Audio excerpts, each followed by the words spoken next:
এই ভিডিওটা ইন্টারনেটে খুবই সার্কুলেট হচ্ছে, যেখানে দেখা যাচ্ছে একটি ছেলে একটি মেয়েকে খাতা দিয়ে বাতাস করছে, যেখানে এডিট করে লাগাই দেওয়া হচ্ছে আমি বাতাস করছি, আমাকে কি ট্রিট দিবি, যা চাইবি তাই দিব। দেন আফটার ফিউ মিনিটস পরের কাহিনীটা কি হতে পারে বর্তমান সময়ের 5 বছরের বাচ্চারা বলে দিতে পারবে।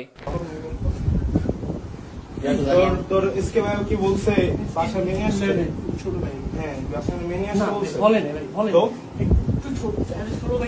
এই বড় ভাইদের সাথে এই ছোট ভাইয়ের অনলি ডিফারেন্স হচ্ছে বড় ভাইরা ধরা খায় না, আর ছোট ভাই প্রথমবার বলে আজকে ধরা খাইছে। ছোট ভাই এখানে যেটা করছে সেটা আমরা মোটেও সাপোর্ট করি না, কিন্তু এই সামান্য ব্যাপারটাকে ভাইরাল না করে নিজেরাই পার্সোনালি হ্যান্ডেল করতে পারতো। এদের প্যারেন্টসদের ডাকা হতো, টিচারদের কাছে নালিশ দেওয়া হতো, আলটিমেটলি এরা শাস্তি পাওয়ার পরে হয়তো নিজেদের সূত্রে নেওয়ার একটা সুযোগ পেত। কিন্তু এইখানে আমরা দেখতে পাচ্ছি তারা এখন all over the Bangladesh viral হয়ে গেছে। এরা এখন সমাজে যেইখানেই যাবে কাউকে মুখ দেখাইতে পারবে না। তোমরা হয়তো এখন বলবে যেমন কর্ম তেমন ফল, বাট তোমরা জাস্ট একবার ভেবে দেখো, যারা এই পোস্টটা শেয়ার করতেছে অথবা এই পোস্টে এসে কমেন্ট করতেছে তাদের ভিতরে অনেকেই এই সেম কাজটাই করে যাচ্ছে। দ্য অনলি ডিফারেন্স ইজ তারা ধরা খাচ্ছে না।